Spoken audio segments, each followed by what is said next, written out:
call to order the 214th meeting of the Equal Employment Practices Commission. I'm going to take us, change our meeting agenda and ask that our research unit begin it by reporting on several of the undertakings of the commission. Okay, so the first thing that we're gonna speak about today is we're going to touch on the report on occupational segregation that we've been working on for the past few months. Then we'll discuss and show you a little demo on the upgrade to our audit questionnaire, which will roll out in 2018. And we're also planning on how to do survey after each audit, and that will also roll out in 2018. Well, I first want to commend on that, and certainly on my behalf, the work that you've done on the occupational segregation report. It is a fascinating insight into the actual workforce. It has in it several facts that I think we thought we knew, but now actually do know. One of the things is that New York City's, as an entity, the government entity, is the largest employer within the city. So its practices have a broader impact than other employers' practices may have. And therefore, insight as to how it is applying its practices across the board is, I think, of great use to everybody, and certainly to the citizens. The second part that I guess we always knew but didn't really know is that the largest employer within the city, the largest group of employers, are the uniformed employers. So you show that it's the police. I love them dearly, and I thought there were more of them than I thought there were. And there are more of them than I thought they were. And they do keep us safe, and I'm not saying anything in contrary, but clearly whatever happens within the police department has an impact that's greater on the city in terms of employment practices, who they are, and what they do.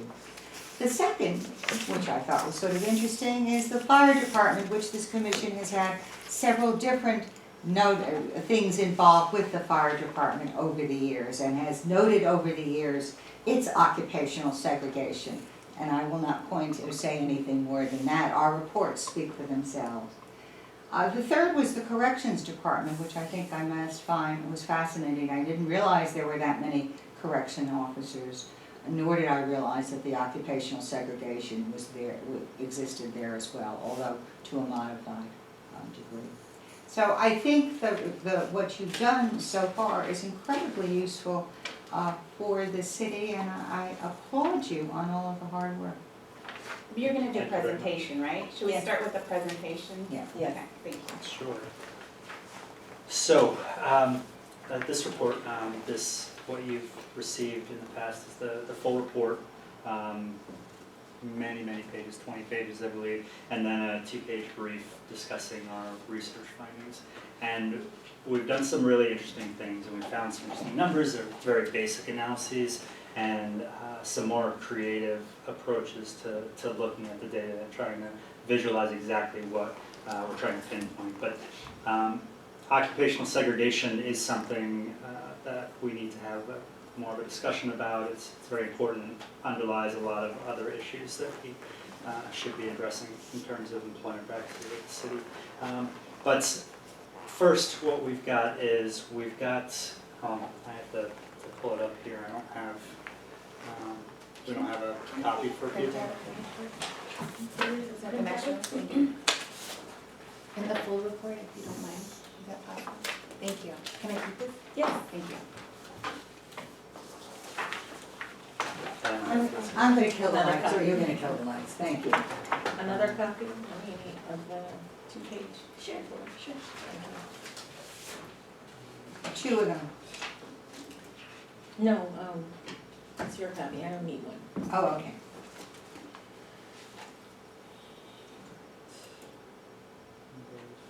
Here we go. This is the full report draft. Okay. So what I pulled up is the brief. It's a simple 2-page brief of the larger document. We'll break it out for you very quickly. We have the research findings indicating exactly what we're looking at. Our primary measure that we've used is the dissimilarity index, which is used in other sociological research and has different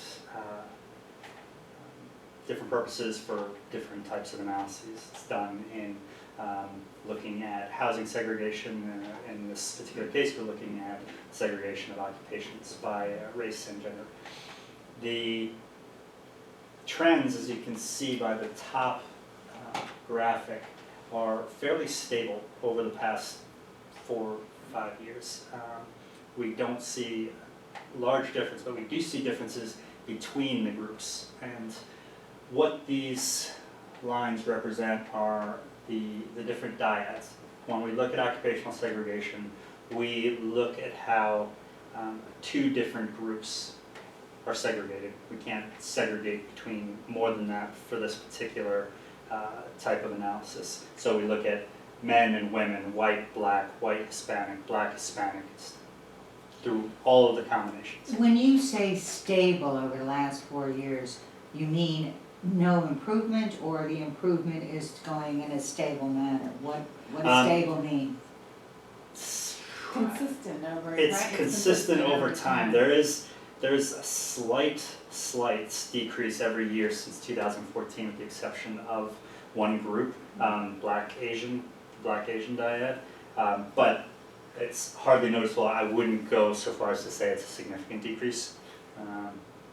So to say it another way, occupational segregation during the last 4 or 5 years continues? Yes, Okay. absolutely. I just Yes. I'm trying to translate. Sorry if I'm getting too like in the weeds here, but something happened between 2013 and 2014 among a few different groups here, Mhm. right? Like, there's like, I don't want to say significant, but it's like within that, and I don't know if it has to do with the quality of the data or anything like that, but. Yes. So this is done for Q4 for each of these financial years. So we keep it. We're looking at the same time in the year over the different years. If there were delays in reporting, if we've got information from, all of this comes from the workforce data that we have via SEEDS, and if that data was delayed or if they made a slightly different cutoff, it's possible that there are variations.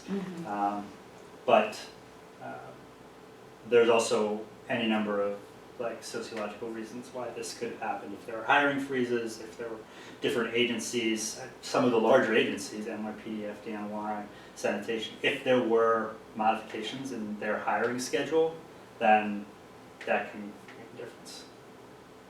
So, but it does seem to be across the board between 2013 and 2014, you're right, that's when we see the largest change, but it's not in the same direction for each. It's for white and black, and for black and Hispanic. That's where we see the largest, and then maybe a decrease for Hispanic Asian. Right. So, but yeah, and there's a lot of different ways that we can continue to look at this, and one of the ways is to look at social issues and hiring practices that occurred throughout this period. Yeah. Changes in administration, all of these things can certainly have an effect. But from 2014 to 2017, what you see is a consistent pattern that isn't getting better. That's right. Okay. And you can see where the largest segregation occurs. You see the largest segregation between whites and blacks, the second largest segregation between men and women. Those are the top two lines, and they, relatively speaking, it's moderate occupational segregation. It's not extreme, but this is looking citywide. It's a very broad net that we're casting. Can you define moderate for me? Sure, the 50, it's, the scale's from 1 to 100, 0 being low, 100 being high. It's between 55 and 60 for the most part. When we see it getting above 60, that's when it's considered to be high, at least by the way that the metric is designed. And you can see that we do have some groups here that are as low as 30. I have another dumb question. No dumb If you- questions. If you were to put inside that occupational segregation, the earnings of those titles, would it still be moderate? The earnings of those titles. In other words, sure. Police, I believe, are somewhere between $75,000 and $100,000 a year. Firemen are somewhere in that same category. I don't think starting salaries for police are that high, so it's like, the complication then becomes like, at what's the points that you're taking for salary, right? Like management versus like bargaining unit, like there's just like lots of, I think, like layers in salary that sort of, you could certainly do it, but it's Well, you like, could take the average, It's and a I mu- think the average is that high, Mhm. Well, because you put overtime into it. I think, what we're talking about is the impact that it may have. We're getting into impact when we That's speak right. about salaries. Right. Right, Mhm. rather than, do you wanna talk about the findings first and then go into what? Okay, I'm And can sorry if I'm, Sure. I'm can sorry I if just I'm- ask one question Yes, about of course. grouping? Yes. Can you, or does it tell you anything if you do whites versus all others, blacks versus all others, Asians versus all others? I don't know if that tells you anything, but I'm just curious if that is informative. It is, it's just separating into a different diet. We could do Yeah. one group versus the rest, Mm-hmm. in terms of, I mean, yeah, we That could look at That that. could be another, chart that we could put in here, that's not. I don't know if it's helpful, but it's like, it's Yeah. just, I was just wondering. Yes. I don't wanna add work. No, No, not at all. I think it would be interesting to see, although it might muddy the waters a little bit, because you see that there are lower, there are dyads that are lower, Yes, and putting them all together might, right, dilute skew it, the right, Right, yeah. findings. yeah, you might not find your but moderate. no, it's absolutely worth Right. seeing. We won't know Absolutely. until we do it. Right. so Mhm. Yeah, that's actually a good right. So, But you're right to point out what I was asking about is its economic impact. And you, I am sure, find it somewhere in here, but I think you can do it against a mean right, Right. within the department. And so if you start out with the police are the largest workforce unit, mhm, and then do an average of what their salaries are against other units, it might be interesting to look at it. right, it is very interesting, and, I think what's great about the occupational segregation research is it would be considered an underlying cause in, salary discrepancies. It's one of those contributing factors. But it makes it much more complicated when you factor in, salaries because of the different levels and titles. You have, titles that are generally considered to be lower paying titles that have max salaries, that are much higher than maximum salaries for, the police department group or the police officer group. And then there's also the police supervisor group, which is actually separated out from the police officer's job group. So there's a lot to it, but yeah, you're correct. And on page 12, we also have zoning breakdown. Where he primarily focuses on physically taxing titles and looking at Right. what the impact may be, which physically taxing are predominantly male. Yes, overwhelmingly. And so, right, what the impact may be in terms when they're compared to other. This also plays into the other issue, which is many of these people, starting with electrician, are union members. So you've got craft unions in there, and you've got another ancillary issue of which as a huge employer, we can have an impact on, but we can't control. Mhm. So, and we have heard the lament, years ago from one of the DOT painters.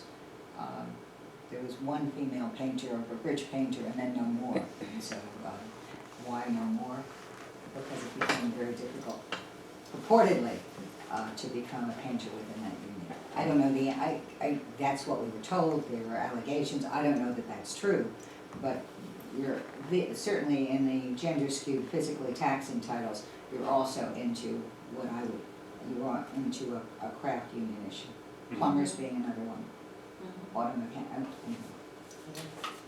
Yeah. Now, I think one of the most important things and should be our goals, if we're looking at equal employment opportunity, if we see groups that are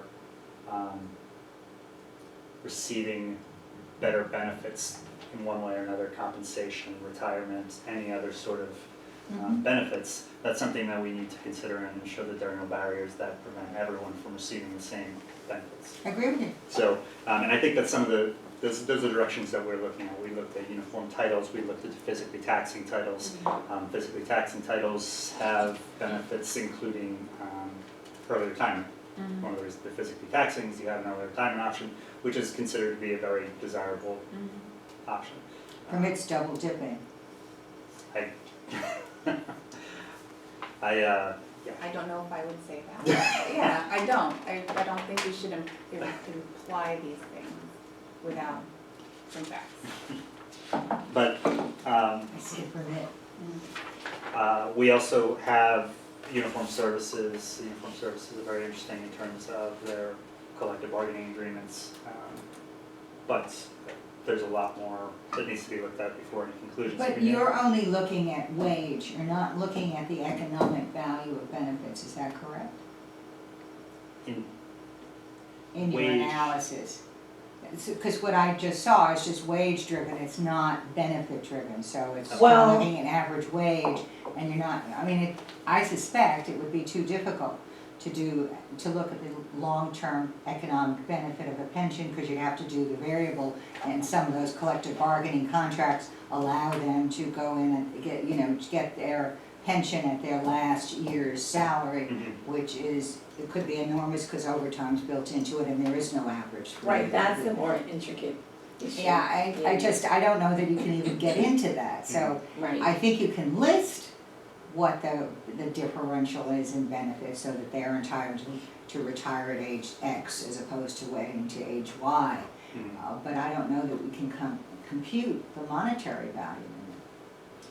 That's my double dipping statement, and you're saying we want to have the facts. I think some of these you can't really have the facts on, because you can't follow the people who've retired to see whether or not Right. they're reemployed. Right. Just, we're never gonna know the answer to that, really. And we actually don't kind of care, yeah. Yeah, we don't mean, care like we can only affect to some degree or analyze what is under our purview, which Right. is this, right, and so that's for other researchers, I would say, I like, agree like with you. I academics agree to with sort you, of but I follow think- up and say what happens. But as we go through and point out that some of these titles have more than just a wage differential and have some benefits differential, we can't put in that economic value because there's no way to find it. You can list it, and maybe you do that as an addendum, that in addition to the salary, which we talked about, the following titles have these added benefits that don't attach to other titles. Well, we do touch on that in the narrative.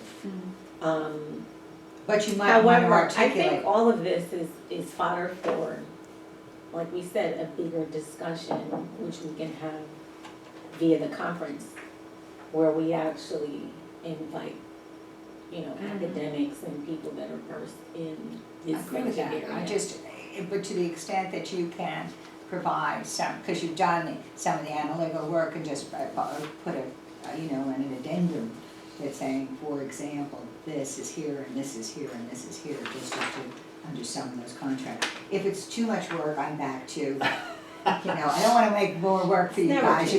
You've been killing yourselves already. But it seems to me to have more examples for the reader, because we may know too much about how it all works. And I'm just gonna assume that the casual reader, which was part of what you wanna get, may not actually have the hard facts. Mhm. Well, the research opportunities are limitless when we're looking at the city as a government workforce. So many different titles, such a breadth of people, titles, occupations. We could look at anything. I wanna ask another dumb question. Is there any way that we can collapse some of those titles? I mean, there was 1,400 and something. Well, that's what we tried to do. No, I understand that, but is there some way, as part of what we're trying to do on occupational segregation, look at suggesting to the city or recommending that there's some, well, Well, they do collapse them, they're in job groups. So that's why so all of the titles are collapsed into 31 EEO job groups. And so that's their way of collapsing the titles, pretty much. So, It doesn't here- it doesn't actually collapse them, but for grouping purposes, it allows us Right. to. because And they're so- mandated to do that, to respond, otherwise it would be crazy, but I'm just suggesting that, well, all right, never mind. Well, Maybe well, beyond it our is their purview. way of pretty much collapsing them, because, I mean, that's how we come up with that's what we work from in our world, the 31 job groups. Mhm. So the titles, even though 1450, maybe even, we don't even know that, maybe. We don't even know that it's only for 1,400. Right. I understand that. Yeah, I mean, it's the creative title making for other reasons and other ego reasons that's part of the problem here, so that you can't compare oranges to oranges. it does make it more difficult. It's very difficult, and the simplicity, the need for the simplicity within the city and within the workforce, I think is fairly clear. Whether you can get mandated, I suspect the only person that could try mandating it is the mayor, and I don't see any particular impetus there, so. No, Anyway. I think it's contingent on the agency's need. So that gets into union issues and what titles are available and that's, I know, yeah. anyway. Continue, I'm sorry. No, that's quite all right. Any questions are welcome. I think this is one of the more creative ways that we looked at some of the data is this particular graphic, the difference between job group representation and labor pool availability for gender. It's very interesting what we see where the span is what's of great importance, and you would expect to see a larger span for, say, firefighters, given their workforce representation. It's also on page 16, a larger diagram, right?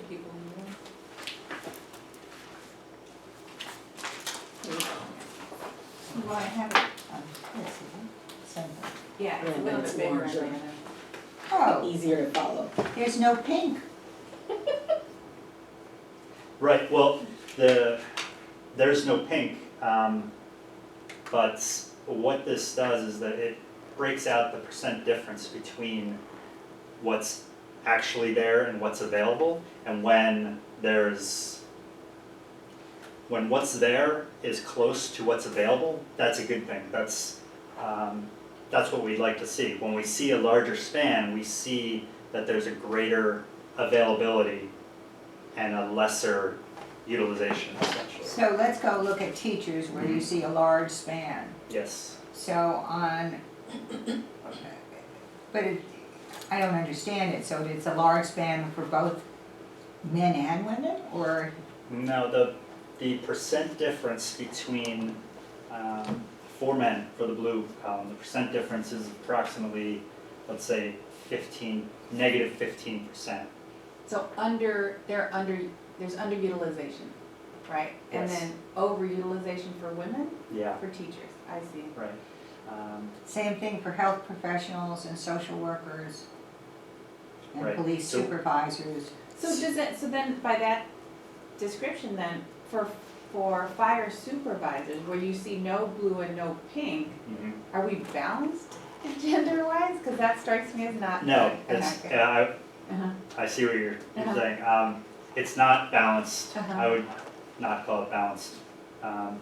But they're using what they have available to them. It's labor pool availability, Yeah. so Yeah. it's essentially saying there aren't any firefighters out there. Well, there aren't any firefighters out there because there aren't any firefighters that have gone through, that aren't being trained to be firefighters. It's a title that doesn't lend itself to having availability in a pool, I And suspect. availability is do we know that through applicants? Is the availability that the fire department uses, that Right. makes the numbers.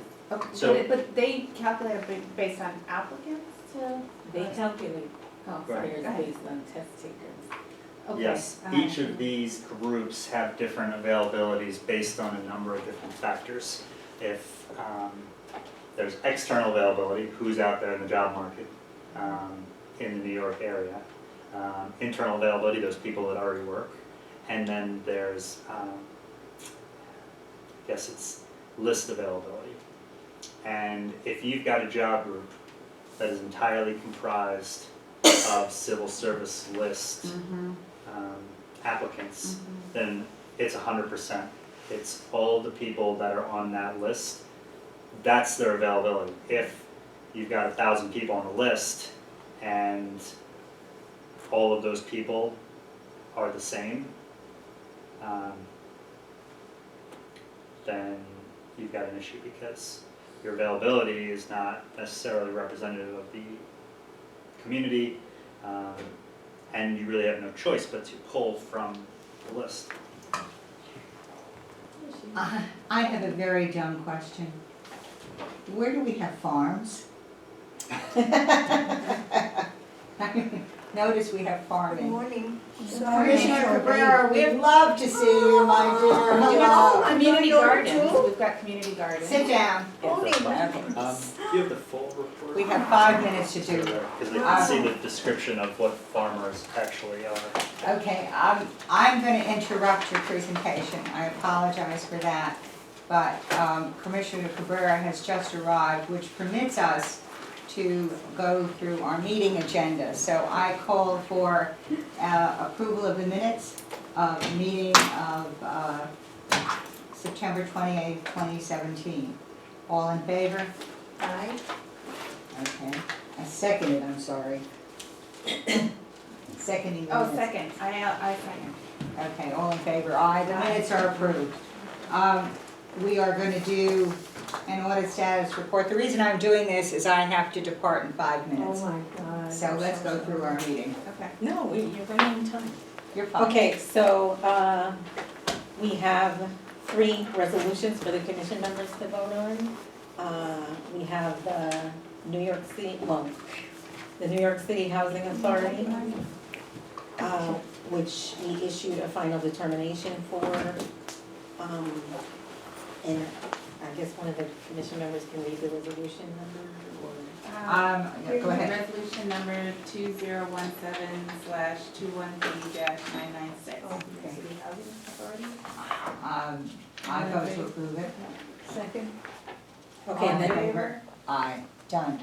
okay, then we're gonna go into compliance monitoring, just so that you can see the reports and stuff for later on. So, sorry, Alicia. You're on, kiddo, let's go. 17 agencies are currently being monitored in compliance, and one additional community board that has an accessibility issue that has to be ironed out. They're in temporary space, and they're not sure where they're moving to, but their temporary space is inaccessible. So that is being worked out with legal.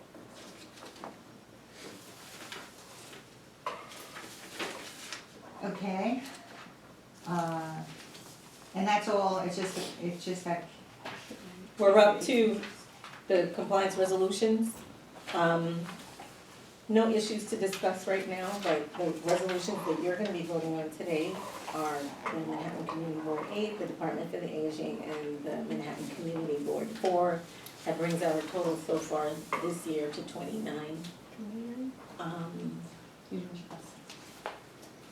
You told them the other agencies being monitored for compliance?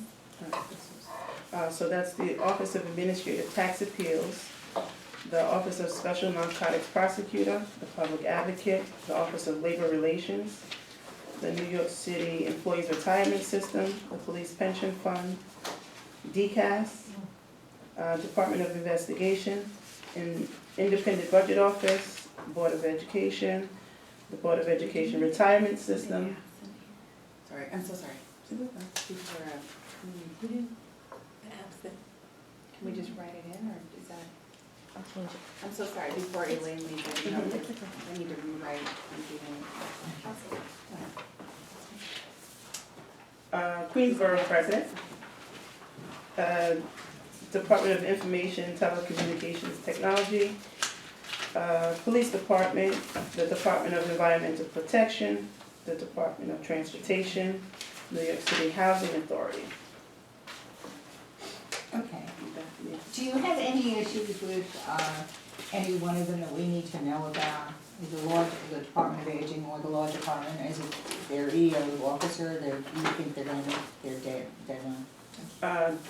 2 agencies of concern, Department of, the Board of Education Retirement System and, sure, that's a pencil. Thank you. Board of Retirement System and, Retirement System, and the other one is the Special Narcotics Prosecutor, but we had a conference call with the Special Narcotics Prosecutor. They had 15 corrective actions. At the time of the conference call, they had 15 corrective actions outstanding, and now they're at 10, so it seems to be progressive since the conference call. It seems to have been effective. That was the only 2. And Board of Education Retirement, the retirement system, they had 20 corrective actions since the conference call, now they're at 16. 20 in all. Seems like the conference call had an impact. Their compliance is due to end January. so they could make it. They could meet. Okay. Yeah. Is it a lack of understanding of what they need to do, or the EO officer, or is it a number of things? It's more than, they're not unresponsive. They're trying, but they have administrative loopholes that they can't quite jump through. The same loopholes that Department of Education are struggling with. They have databases of employees' information that they haven't merged yet, so they don't have workforce data that's comprehensive. So the pedagogues and the non-pedagogues are, Combined? No, they have separate systems for the pedagogues and non-pedagogues, but let's say they don't have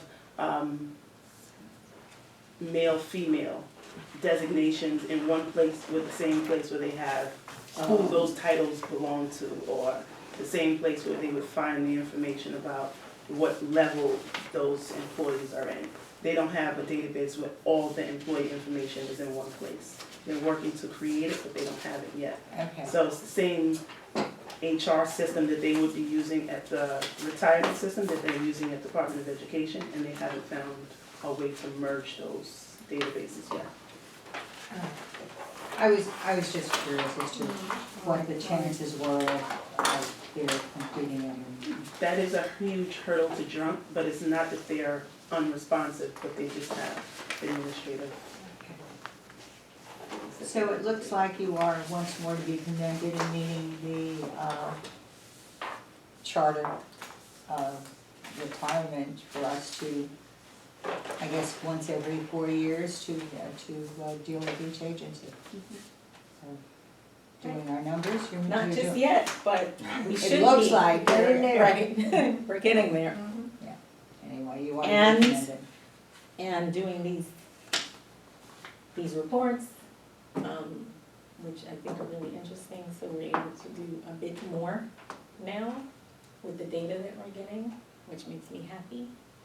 And which leads us into, we're enhancing the audit protocols and the questionnaires and you may not be able to stay for it, it's gonna take a little longer than 5 minutes, but I think it's gonna make things a lot, even more faster.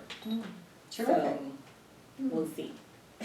Now, does that include using it on your, well, I guess you're already doing it electronically, so being able to do things electronically has sped Right. up a whole lot of things. It's a combination of things, but we have a few enhancements, and every time we find a bottleneck, we try to improve it. And so in improving another bottleneck, Patrick will do a little bit of a demo that we've been, Patrick and I have become best friends because we've been working I thought we together. were. Are you guys joined at the hip?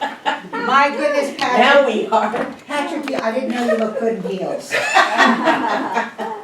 Okay, guys, it's been nice. Okay. Good to see you. Good to see you. Take care. Thanks.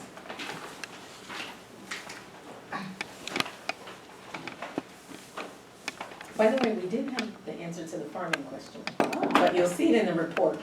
It actually breaks We're out. forcing everybody to go through the report. It's at the very end. I so have. I've gone through the report. Bye-bye. Take care. Did you want to just run through it now? Yeah, we can just do it Sure. really quickly. So, this data collection practice will hopefully, allow all the data to be collected, or the majority of the data to be collected at one time in one place for easy access to, for the analysts and for all of the people in the agency. And so, it's a quick look. Here's the introduction. You send the agency a link. They click on the link. It comes to a web page that has instructions, standard instructions that have been given in the past. You can see the typical questions, first name, last name, agency. We can put together a drop-down list of every single one of the departments. They can search on their department,